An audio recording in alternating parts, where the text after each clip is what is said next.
오늘은 제2의 수요일 이 사순절이 시작되는 날입니다. 이 사순절은 제자리로 돌아가는 절기이고 믿음의 영성을 회복하는 소중한 시간입니다. 우리가 돌아가야 할 자리가 있습니다. 말씀과 기도의 자리요, 예배의 자리입니다. 특히 사순절 기간 새벽 기도의 현장이든 실시간이든 어떤 모습으로 동참하셔서 사순절 묵상집을 통해 주시는 말씀으로 우리 믿음의 그릇을 채워나갔으면 좋겠습니다. 채워진 말씀이 십자가의 능력으로 나타나 하나님의 구원을 경험하는 우리 모두가 될 수 있기를 주님의 이름으로 축원합니다. 시편에는 전체 150편의 기도시가 수록이 되어 있습니다. 출애굽 시대 모세로부터 시작해가지고 기원전 5세기경 이 포로 교환 시대 이 고라 자손의 시에 이르기까지 무려 1000년 이상의 시간에 걸쳐서 수십 명의 저자가 기록한 기도시가 시편에 기록이 되어 있습니다. 시편 150편 가운데 저자가 누구인지 저자가 명기된 시는 총 101편으로 그 가운데 73편이 다윗이 지은 기도시로 알려져 있습니다. 시편의 첫 번째 책에 해당되는 시편 1편부터 41편 가운데 1편, 2편, 10편 그리고 33편을 제외하고는 모든 시들이 다윗이 지은 기도시입니다. 그래서 오늘 시편 1편부터 41편의 제목들을 잠깐 한번 몇 장 넘기시면서 보시면 모두 다 다윗의 시로 이렇게 기록이 되어 있는 것을 볼 수가 있습니다. 시편에 수록된 73편 다윗이 지은 시 가운데 첫 번째로 등장한 시가 바로 시편 3편입니다. 시편 3편은 어느 배경에서 지은 시인가 다윗의 인생을 좀 살펴볼 필요가 있는데요. 다윗이 이스라엘의 역사적 무대에 등장한 사건이 있죠. 이 골리앗과의 싸움입니다. 다윗이 골리앗을 무너뜨린 후에 다윗의 존재감이 드러나면서 이스라엘 백성들이 노래하기를 사울은 천천히요 다윗은 만만히로다 이렇게 노래했습니다. 이 노래가 사울의 시기와 질투를 불러왔고 결국 다윗은 사울의 칼을 피해서 10년 동안 이 도망자의 삶을 살아야 했습니다. 다윗은 하나님의 은혜로 보호를 받으면서 황무지로 또 굴속으로 이방 땅으로 계속해서 피해 다니지만 결국 사울은 하나님께 버림받아서 길보아 전투에서 그 아들들과 함께 죽임을 당했고 그 후에 다윗이 이스라엘의 통일 왕으로 등극하게 됩니다. 다윗은 하나님의 도우심으로 이스라엘 영토를 확장시키고 명성을 떨치게 되면서 그야말로 이 탄탄대로를 걸어가게 됩니다. 하지만 다윗의 노년에 인생 최대의 위기가 다가오게 되는데 다윗의 셋째 아들 압살롬이 아버지 다윗을 향해서 반역의 칼을 드는 있을 수 없는 사건이 발생하게 됩니다. 압살롬에게 왜 이런 반역의 칼을 드는 사건이 생길 수밖에 없었느냐? 압살롬에게 아름다운 누이가 있었는데 다말이라 불렀습니다. 다윗의 첫째 아들 암논이 이복 누이라 할 수 있는 다말을 겁탈하는 비극적 사건이 일어나게 됩니다. 다윗은 그 소식을 듣고 심히 노하게 되지만 암논에게 마땅한 징벌을 내리지 않았습니다. 이것이 압살롬으로 하여금 암논을 죽일 명분을 만들어 주었고 결국 형제가 형제를 칼로 죽이는 비극이 다윗 가문에서 일어나게 됩니다. 암논을 살해한 압살롬은 어머니의 고향 그슬로 도망가게 되었고 그 땅에서 3년을 지내다가 3년 후에 예루살렘으로 돌아왔습니다. 하지만 다윗은 2년 동안 압살롬을 만나주지 않았습니다. 결국 압살롬은 다윗을 향하여 반역의 칼을 들었고 다윗은 왕궁에서 쫓겨나는 신세로 전락하게 됩니다. 다윗이 압살롬의 반역으로 대적자들에 의해서 왕궁에서 쫓겨날 때 그때 지은 시가 바로 시편 3편입니다. 시편 3편은 다윗의 탄식으로 시작하고 있습니다. 1절 2절 보시면 여호와여 나의 대적이 어찌 그리 많은지요 일어나 나를 치는 자가 많으니이다. 많은 사람이 나를 대적하여 말하기를 그는 하나님께 구원을 받지 못한다 하나이다. 다윗을 힘들게 만들었던 것은 대적의 수가 아니었습니다. 다윗을 괴롭게 만든 것은 바로 너는 하나님께 구원을 받지 못할 것이라는 대적자의 조롱이었습니다. 하지만 다윗은 그 상황 속에서도 하나님을 향한 신앙 고백을 놓지 않았습니다. 3절이 하나님을 향한 다윗의 신앙 고백입니다. 함께 읽겠습니다. 여호와여, 주는 나의 방패시요 영광이시요 나의 머리를 드시는 자이시니이다. 아멘. 하나님은 나의 기도를 들으시고 반드시 응답하실 것이라는 이 다윗의 확신이 이 4절에 기록이 되어 있습니다. 내가 나의 목소리로 여호와께 부르짖으니 그의 성산에서 응답하시는도다. 압살롬의 반역으로 다윗은 예루살렘을 떠나야 했습니다. 대적자들의 조롱은 다윗의 심장을 찌르는 칼로 다가왔습니다.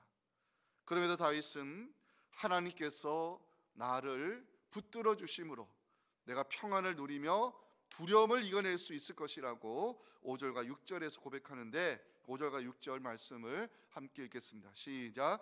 내가 누워 자고 깨었으니 여호와께서 나를 붙드심이로다. 천만인이 나를 에워싸 진친다 하여도 나는 두려워하지 아니하리이다. 아멘.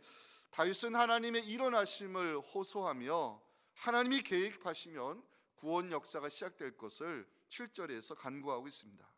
여호와여, 일어나소서. 나의 하나님이여, 나를 구원하소서. 주께서 나의 모든 원수의 뺨을 치시며 악인의 일을 꺾으셨나이다. 이제 마지막으로 다윗은 구원은 여호와께 있음을 선포하며 시편 3편을 마무리하고 있는데, 8절 말씀에서 오늘 설교 제목이 나왔습니다. 함께 읽겠습니다. 구원은 여호와께 있사오니 주의 복을 주의 백성에게 내리소서. 아멘. 우리 첫째 메시지가 참으로 중요합니다. 우리 목소리로 첫째 메시지 함께 읽겠습니다. 시작. 기도자는 어떤 상황에서도 하나님에 대한 신앙 고백을 선포할 수 있어야 한다는 것입니다. 압살롬이 다윗을 향하여 반역의 칼을 들었을 때 백성들의 민심이 바뀌었습니다. 사무엘하 15장 13절 보면 전령이 다윗에게 와서 말합니다. 이스라엘의 인심이 다 압살롬에게로 돌아갔나이다. 이스라엘 백성의 마음이 압살롬을 향했을 때 다윗의 대적자들도 많아졌습니다. 다윗의 탄식 소리가 1절에 나오죠. 여호와여, 나의 대적이 어찌 그리 많은지요. 일어나 나를 치는 자가 많으니이다.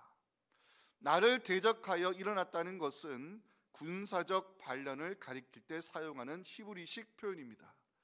대적이라는 것은 히브리어로 괴롭게 하는 자라는 뜻인데, 다윗을 힘들게 만들었던 것은 바로 대적자들의 조롱이었습니다.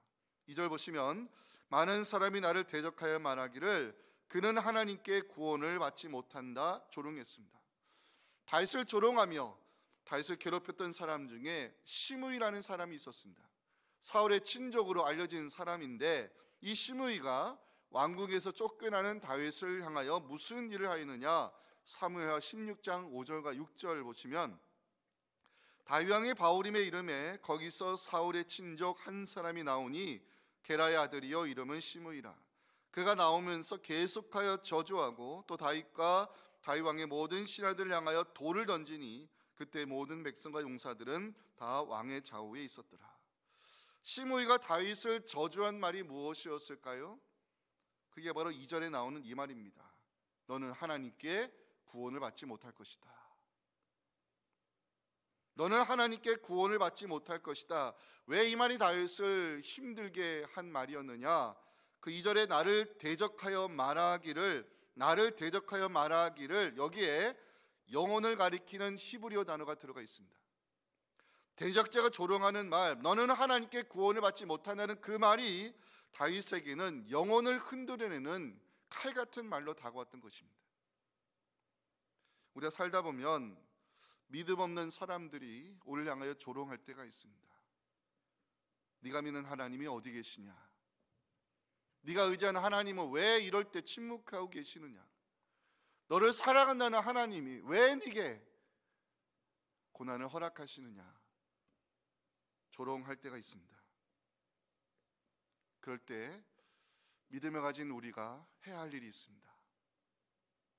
내가 믿는 하나님에 대한 신앙 고백을 그때 선포해야 됩니다. 대적자들이 너는 하나님께 구원을 받지 못할 것이다, 이 조롱 섞인 말로 다윗의 영혼을 흔들어냈을 때 다윗이 한 일이 있습니다. 내가 믿는 하나님에 대한 신앙 고백을 선포하는 일이었습니다. 그게 3절입니다. 3절 말씀이 참으로 중요합니다. 함께 읽겠습니다. 여호와여, 나는 주는 나의 방패시요 나의 영광이시요 나의 머리를 드시는 자이시니이다. 다윗의 하나님을 향한 고백 속에 우리가 들어야 될 메시지가 있습니다. 첫째로 다윗은 하나님을 향해서 나의 방패라고 고백을 하고 있습니다. 다윗이 어떤 인물입니까? 골리앗과의 싸움을 시작으로 일평생 전쟁터에 살아온 사람이 다윗입니다. 다윗은 전쟁에서 자신을 보호해 줄 수 있는 유일한 장치가 방패임을 알고 있는 사람입니다.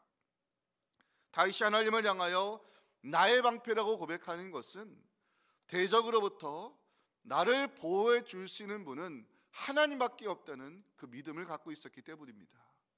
하나님이 나의 보호자가 되시고 방패가 되시다는 다윗의 고백, 시편 7편 10절에도 나와 있습니다. 함께 읽어볼까요? 나의 방패는 마음이 정직한 자를 구원하시는 하나님께 있도다. 한 번 더 읽겠습니다. 시작. 나의 방패는 마음이 정직한 자를 구원하시는 하나님께 있도다. 아멘. 세상 사람들이 사용하는 방패가 있습니다. 돈의 힘, 인맥의 힘, 사회적 지위입니다. 요즘 뉴스에서 가장 많이 듣는 단어 하나가 있어요. 맞춰보세요.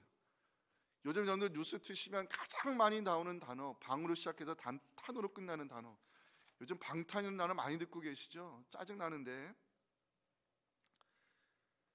세상 사람들이 온갖 수단을 동원해서 사용하는 그 방탄, 방패, 돈이요, 인맥의 힘이요, 사회적 지위입니다. 믿는 사람은 달라야 된다고 저는 생각합니다. 믿는 사람이 어려움을 당할 때, 우리 믿는 사람이 위기에 처할 때, 우리가 세상들과 똑같이 돈의 힘으로 방탄을 삼고 사회적 지위와 인맥을 이용해서 방패막이를 삼으라는 것은 믿는 사람들의 바른 모습은 아닙니다. 믿는 사람이 의지할 방패는 저는 하나님밖에 없다고 믿습니다. 우리의 방패가 되시는 분은 오직 하나님밖에 없음을 시편 33편 20절의 말씀을 우리의 신앙 고백으로 함께 읽겠습니다. 시작. 우리 영혼이 여호와를 바라며 그는 우리의 도움과 방패시로다. 아멘. 다윗이 하나님을 향해서 향하는 두 번째 신앙 고백은 나의 영광이 되심을 고백했습니다. 나의 영광. 영어 성경 NIV를 보니까 이 나의 영광을 이렇게 번역하고 있더라고요. 하나님은 나에게 영광을 주시는 분이십니다. 이렇게 번역을 해놨는데 지금 다윗이 어떤 상황입니까? 지금 다윗은 영광의 자리에서 물러나야 되는 상황입니다. 지금 다윗은 왕궁에서 쫓겨난 대적자들의 조롱하는 말을 듣고 있습니다. 그럼에도 다윗은 하나님은 나에게 영광을 주시는 분이라고 이렇게 고백을 하고 있습니다. 다윗이 하나님을 향하여 영광을 주시는 분이라 고백하는 이유는 지금은 비록 물러나는 상황이지만 하나님으로 인하여 언젠가는 승리의 자리로, 영광의 자리로 다시 돌아갈 것을 다윗은 확신하고 있기 때문입니다. 세 번째 다윗이 하나님을 향한 고백은 하나님은 나의 머리를 드시는 자라고 고백을 하고 있는데요, 제가 이 고백이 정말 많은 은혜를 받았습니다. 나의 머리를 드신다는 것은 재판법정에서 사용하는 이 법적인 용어입니다. 판사가 법정에서 피고인의 머리를 세워주면서 당신은 죄가 없습니다, 당신은 무죄합니다 라고 선언할 때 이 표현을 사용한다고 합니다. 고대 사회에서 머리를 들어 올리는 행위는 치욕을 당하고 있는 자의 명예와 신분을 회복시켜 줄 때 하는 행위입니다. 열왕기하 25장 27절 28절 보시면 그 표현이 나옵니다.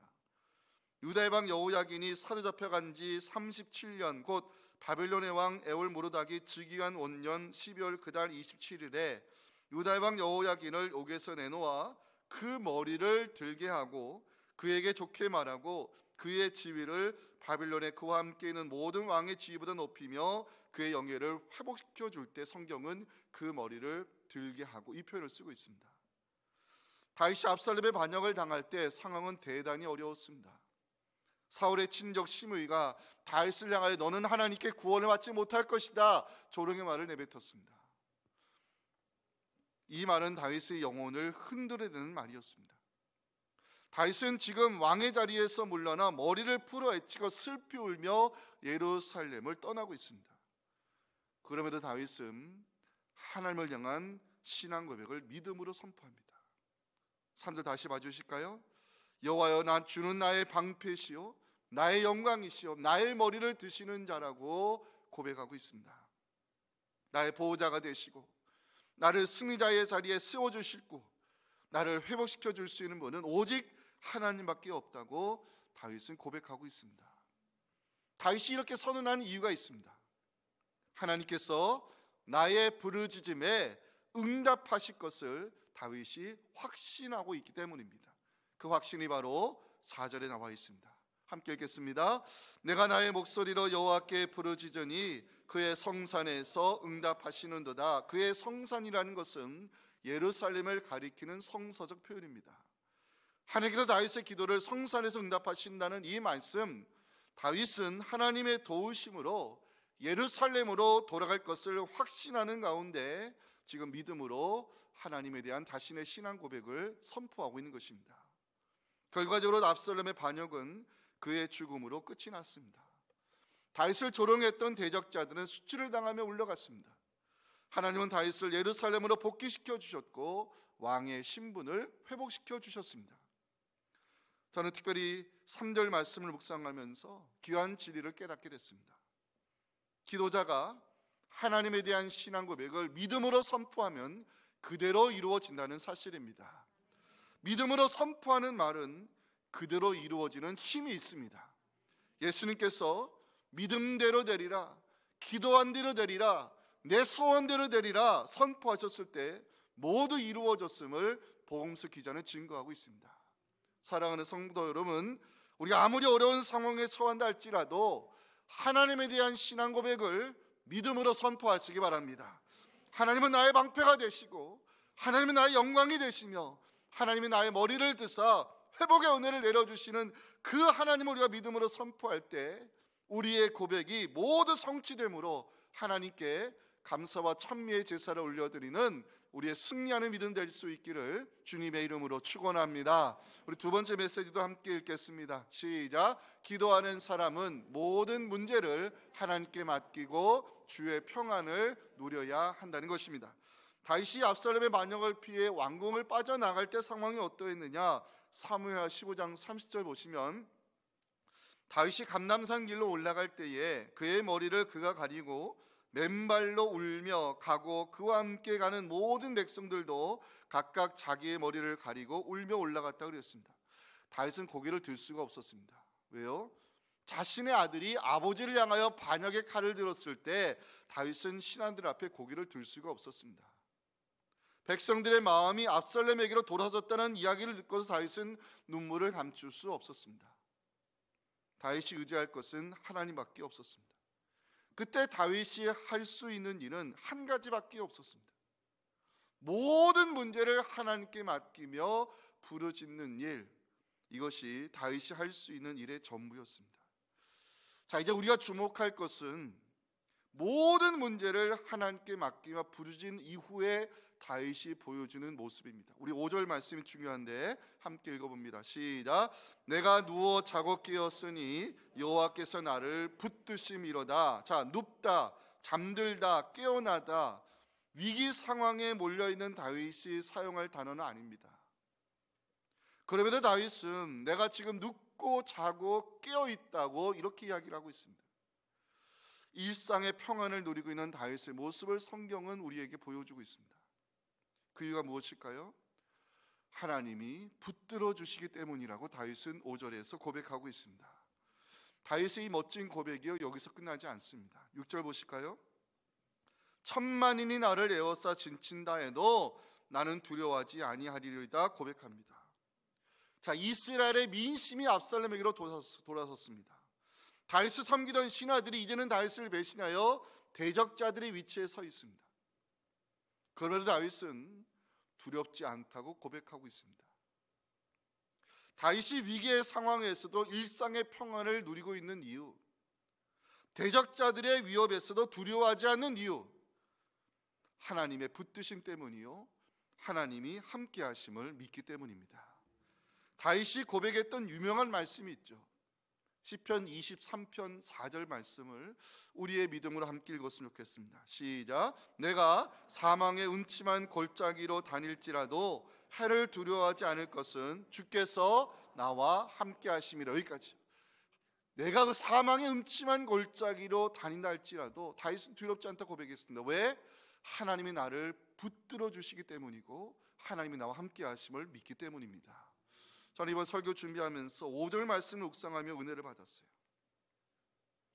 내가 누워 자고 깨었으니 여호와께서 나를 붙드심이로다.